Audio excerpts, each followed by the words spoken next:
Hello everybody, and thank you for tuning into the Liberty Report. Today I will be visiting with Chris Rossini, who is the editor of the RonPaulLibertyReport.com, and the program will be a little bit different. We're going to be talking about myths and fallacies that we hear and read about every single day.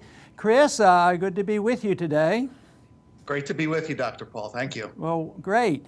I understand you've looked around and didn't have any problems finding some of the fallacies that we have to endure so often by the media and the politicians. What do you have in store? What can we talk about today? Unfortunately, you don't have to look far, and we have several different quotes that you can address today and put these fallacies to rest. We'll start with the Republicans and Democrats. The two parties have done it once again with the debt ceiling. They always find a way to bicker with one another, but when it comes to going further into debt, they become as one without any problems. And as usual, the Chicken Littles were out warning us that the sky was going to fall if the debt ceiling was not raised yet again. And we'll start with one with the name Lindsay Kashgarian, and she was from the National Priorities Project. She says, if the debt ceiling cannot be raised or suspended, it would have caused havoc in the U.S. economy. It could have cost us jobs, our credit rating in the world. It's very important that we're able to suspend the debt or raise the ceiling to avoid economic disaster. Always scare the people and scare the people into, doing what they want to do, and that is spend more money. There's a disaster if you don't spend more money. You have to raise the debt to spend the money. It's the same thing in foreign policy. Scare the people so that we go to war, at the drop of the hat. But it is a bipartisan thing. The Republicans and Democrats get together. And, since they passed the bill, I think when it was put in the law, the national debt jumped over $300 billion all at once because they have been acting outside the law anyway. But, if you look at all the obligations of the government, we're trillions and trillions of dollars in debt, much more than the $19 trillion, which will go to $20 trillion. So the debt obligation is unrealistically high. It's out there, it's hidden. So when the people try to scare and say, oh, the credit of the United States is at stake if we don't give license to more and more spending. To me, the amazing thing is that if you have 20 or 30 individuals who finally get fed up with increasing the national debt, and they start speaking out because they were elected to do something about it, then everybody gangs up on them. The Republicans and the Democrat leaderships gangs up on these people, and they say, well, you're obstructionists, you're blocking you're closing down government. Well, why is it that the people who want spending never are closing down government? Because they won't vote for a budget that's more reasonable.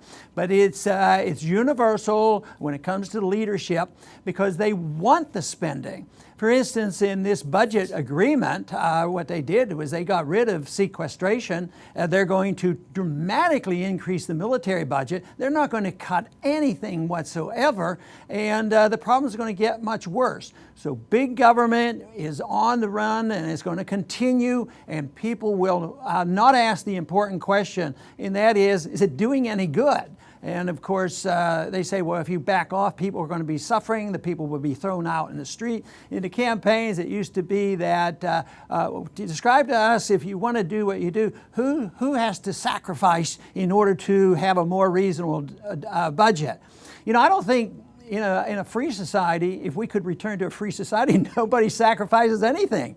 Everybody gets something. So if you get your freedom back to do what you want, and you get to keep what you earn, and you get the government off your back, and the society is deregulated where people can do what they want as long as they don't hurt other people, and the wars won't be fought, and the people won't be suffering from the wars and the financial crisis and the inflation, that's not a sacrifice. Yes, there's an adjustment period if we decided to cut back and live within our means. But the adjustment period isn't eternal. But these are scare tactics when they come along and say that we have to raise the national debt. It's been going on for a long time. There's a lot of spending that is secret. Just think of the trillions and trillions of dollars the Fed spent in the last bailout period. That was never on the budget. And there's a lot of dark budgets, and they have ways of financing things. But the biggest illegal financing goes through the Fed. because they have this power. They can bail out foreign governments, foreign central banks, corporations, banks, the whole works. And that's the big problem. But the biggest problem is, what has the American people allowed our government to become? And the acceptance have been that we can't live without the welfare state, and we can't live without a warfare state, and that costs a lot of money. And the economy is shrinking. The revenues will go down in real terms, and we can't afford it any longer. But they won't ask the right question because it's painful to cut back. They won't ask the important question is, what should the role of government be in a free society? And obviously the role of government in a free society should be protecting liberty, not policing the world, not regulating our personal lives, and not telling us how to spend our money. So I would say this is a major fallacy that has been floating around for a long, long time, that we have to raise this debt limit or the world will come to an end and everybody will be out in the street. The most that's ever happened on a government close down is that some people couldn't go into the Washington Monument. Everybody got back pay after they went back to work, and nobody noticed that they weren't at work. So it's something that we should address, but right now people will be complacent because the powers to be, Republicans and Democrats, got together. Just think, Boehner and Pelosi did this. It wasn't just the Democrats or just the Republicans. It's a coalition, and they have come up with a grand bargain that the spending will continue, take the national debt up to $20 trillion, and there will be no cuts. That is a tragedy. It is a tragedy, Dr. Paul, and not only does the government place financial burdens on our backs, they also monitor what substances we can put into our bodies, what plants a person is allowed to smoke with, with their own free will, what they're allowed to do. The drug war has been a big failure, and finally, slowly, the states are starting to come around to realizing that the drug war has failed and marijuana is becoming legalized more and more. Recently, there was a vote in Ohio that didn't pass. And we have a quote from Alan Pike from Think Progress, who has something to say about the government's role with marijuana. He says, any state that legalizes the drug for recreational sale has legitimate interest in monitoring and controlling the supply of cannabis in the new market. Such oversight is critical both for the kinds of public health issues inherent to any biological product and to ensuring legalization states can harvest tax revenue accurately. What do you think about that, Dr. Paul? Statements I've heard in a long time, and there's a lot of those out there. This violates so much common sense. First, I never talk about, drugs. We need to be able to legalize and use drugs. What we need is an understanding of legalizing freedom of choice and an assumption of responsibility for doing risky things. So it is risky. People might eat too much sugar, they might drink too much alcohol, they might smoke cigarettes, but all of a sudden to say that other drugs have to be regulated, because they're so dangerous. But the principle is that the governments can't protect us from ourselves. If they do, they have to do it with the destruction of liberty. Now, it was interesting that the Ohio vote went down dramatically, and you think, well, this is a setback because most of the time the votes will go favorably and for legalization and for the use. So the one thing that came up on the vote in Ohio was the fact that they were establishing a monopoly on a very narrow way of the companies who are already in the business and prepared to provide the marijuana. And even the libertarians, I understand, were opposed to it because it was such an atrocious proposal. So I don't think this is a setback at all for common sense. But the issue of drugs should be the issue of liberty and making freedom of choice. We allow responsibility to go to individuals. We teach our children what is dangerous and what is not. This idea that we protect them means that you should never give up on prohibition of alcohol. We obviously should prohibit the smoking of tobacco, and it goes on, and you have to control the diets and everything else. But we hear the people say, well, somebody in my family, died with a drug problem, and therefore we have to make him illegal. where is it in the Constitution that this is the responsibility of government? So that's the issue of liberty. But then what about the practical argument? The practical arguments are overwhelming. It doesn't do any good. That's why the American people at least had common sense to get rid of prohibition of alcohol, because it wasn't accomplishing anything. Matter of fact, it caused more harms. It caused more harm because bad alcohol was being drunk, and it was something that created a tremendous amount of crime. And this is obviously the case with the war on drugs. So this is an issue where I believe we as libertarians have made a lot of progress. And just recently I made a trip to Mexico, and they were very interested in the issue of marijuana. And I just think, I just saw just recently there was a major court ruling in Mexico that said, boy, we're going to step in the right direction and allow people to make their own decisions about marijuana. Just think how much better if we just got rid of the drug war, what our borders would be like, and the border between Mexico and the United States would be so improved. But just think of what it would be done to law enforcement. You know, we probably wouldn't need so many law enforcement officers and so many prisons if we could take these drug laws and just get rid of them. And that to me is what should be done.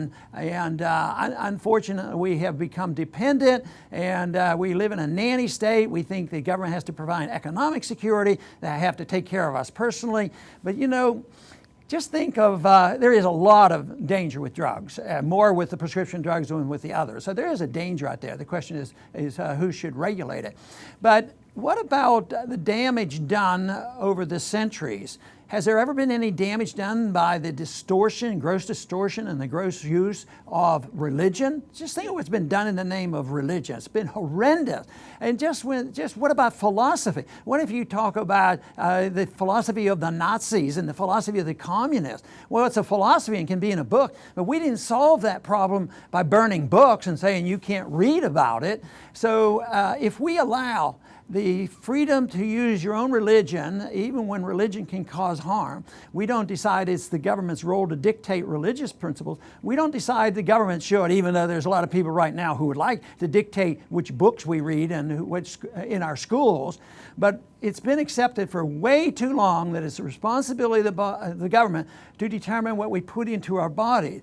So if we allow people to deal with their everlasting soul and their brain on what they're going to read and study, you know, we should advance in this study of freedom to the point where we should allow individuals to make up their own mind what they put into their body, and of course they have to suffer the consequences if they make a mistake. But when problems come up and they say, well, it's the government's fault, if they would have only prevented me from doing this, and I think that is an excuse. And I remember one time in the presidential debate, they asked me, you mean you'd even legalize heroin? Of course, I've never run a campaign on legalizing heroin. It's never been it. But technically, yes, what I've been talking about is you'd legalize drugs, and it would have to be done in the marketplace.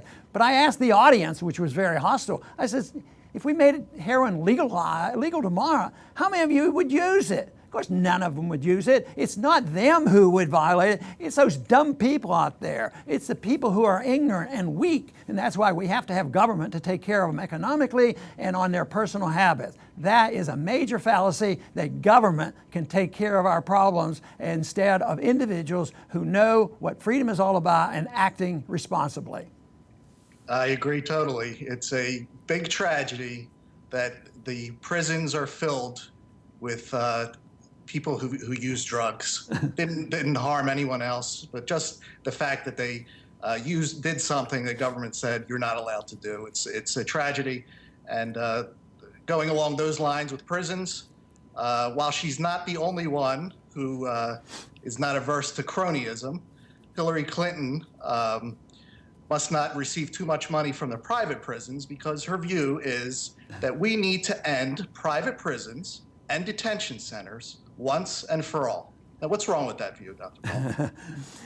Well, I don't believe in private prisons. I don't think that's the way it's set up. If you are going to have a government with laws, it invites a disaster if you make a deal and you become a partner with a private owner of a prison. Because the mistake there is that if you're in the business of making money, you're going to make more money if you have more customers. So how do they have more customers? Well, you have more laws. So the problem are the laws that we have. So I don't endorse the idea of private prisons. And this, of course, is the reason that so many people get awfully confused with this. But the answer to this is not in dealing with private prison. The answer is getting rid of too many laws. We have more prisoners in our country than any other country, more than even China, which is a total disaster. And most of them are victimless crimes. So these people should all get pardoned. They should be released. And then there would be no demand for private prisons. But I think it should be greatly reduced, the prison population. But I think the proper role would be to get rid of all the private prisons, to get rid of so many laws. There's so many laws that are victimless crimes, and yet the busybodies are writing these laws and they like it. There's an industry out there. There's a government industry in the judicial system and the drug industry and all. A lot of people who deal in drugs like the laws because they keep them busy. But no, we don't need private prison. What we need are a lot less laws, and we need to do away with the war on drugs. Next, we're going to get a little more personal. The king of the Keynesians, Paul Krugman, always finds the time to try to rib you a little bit, Dr. Paul, and he did so once again the other day. This is what he wrote. Oh, and former Congressman Ron Paul, who has spent decades warning of runaway inflation and is undaunted by its failure to materialize, is very much in the business of selling books and videos showing how you too can protect yourself from the coming financial disaster. Well, I've tried to address this, but he didn't listen to my lecture the one time that I gave. But I think he lacks a little of understanding. It's unbelievable. No, I guess you can believe it under the circumstances that he wins a Nobel Prize for economics. But we have a president who won the Peace Prize, the Nobel Peace Prize for peace, and yet we have not had peace. So I guess those prizes don't mean a whole lot. But no, he's working on a major fallacy of the definition of inflation. And of course, for us who believe in the free market and sound money and Austrian economics, inflation is the increase in the supply of money, just arbitrarily. It's not by the marketplace. And when you do that, you have a lot of things. He doesn't realize that my greatest concern about inflating the money supply isn't, just the rising prices, which there's plenty of. It is the malinvestment that occurs. That is the bubbles that are formed, the overinvestment in housing, and right now we're back doing that again. The overinvestment, the massive inflation of the debt market, the bond market. I don't know what he calls that if that's not an inflated price. The stock market's back. It's inflated again. And so they want to avoid that. They want you to key in and believe that the only measurement for inflation is a government-rigged CPI. If the CPI is not going up, there's no inflation. But that was a fallacy in a period of time that he wrote about, and that was the 1920s and the 1930s. They said that there was no reason to worry during the 20s because the Fed was inflating. They were just a young organization, but they inflated for World War I, and they were inflating again in the 20s. But the CPI wasn't going up. There was productivity and kept prices down, but there was still a lot of malinvestment, and the inflation went into the financial instruments. They went into the stock market, so the bubbles were there and the crash was there, and it was, of course, prolonged because they tried to prop up prices. They did back in the 30s exactly what we've been doing and what Japan has done, and just to prolong the agony. So he rejects the whole notion that the Federal Reserve has something to do with the business cycle. And as long as he takes that position and then follow that, the only thing he can say is print more money. And he argues debt doesn't matter, print more money, and everything will be okay. But that's what they've been doing, especially wholesale, since 2009, and into the tune of trillions and trillions of dollars. Now, his whole point is, well, those of us who worry about inflation will see only that we're only talking about a Zimbabwe inflation. I don't see that in the near term. It's always a possibility. But this whole idea that the CPI indicates there's no inflation, for the consumer. The other day it was announced that that Social Security beneficiaries would get no boost because there's no inflation. Well, that helps the government's finances, I guess. At the same time, they announced that that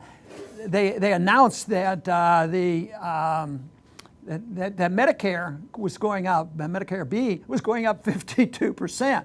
And just ask the elderly whether there's an inflation and food prices, and why is it that nobody has any money if there's no inflation? And the bigger question is, if inflation for us is related to why the middle class is disappearing and why the true unemployment rates are so much higher.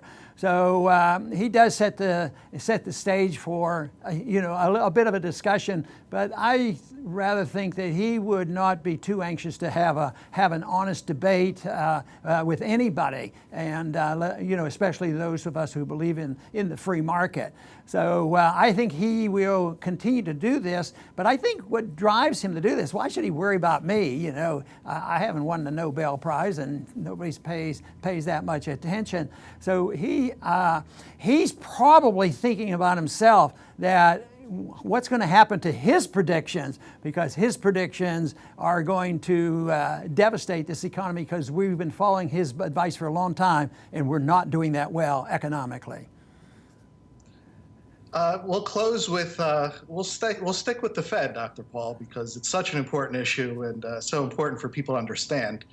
And this next quote shows just how far belief can go in both the Federal Reserve and central planning.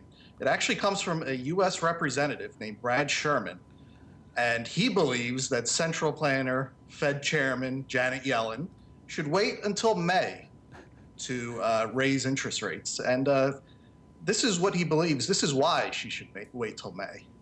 As I argued then, back in the summer, God's plan is not for things to rise in the autumn.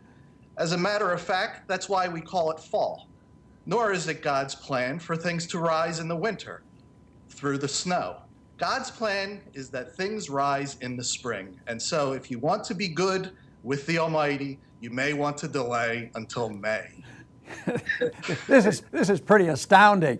And I watched him on a video on the internet, and he actually sounded like he was believing what he was saying, But it is so silly. This is probably about where they are intellectually in Washington, because there weren't that many people interested in the Federal Reserve. There's a lot more attention in the country today since the collapse of the economy 8 years ago. But I think there's a lot more interest in the Fed as well. But for him to say this, it's almost, he can't possibly think this is serious. And maybe he doesn't, but that's what it's led to. I mean, that's the most he can say about Federal Reserve policy, is that we have to wait until the weather has changed, then we can do it. And I think that's probably what has driven, monetary policy. When you think about this on again, off again in the last many years about what interest rates should be, well, they don't know what interest rates should be. They don't have the vaguest idea what they should be. They're incapable of knowing what they should be. And they're incapable of comprehending that, the inflation, that the monetary policy, has to be curtailed. So this is something that'll be around for a while, and we will have a lot of inflation of money, and you will see prices continue to go up, as well as the price of gold. I want to thank everybody for tuning in today, and I hope you enjoyed the program, and come back soon to the Liberty Report.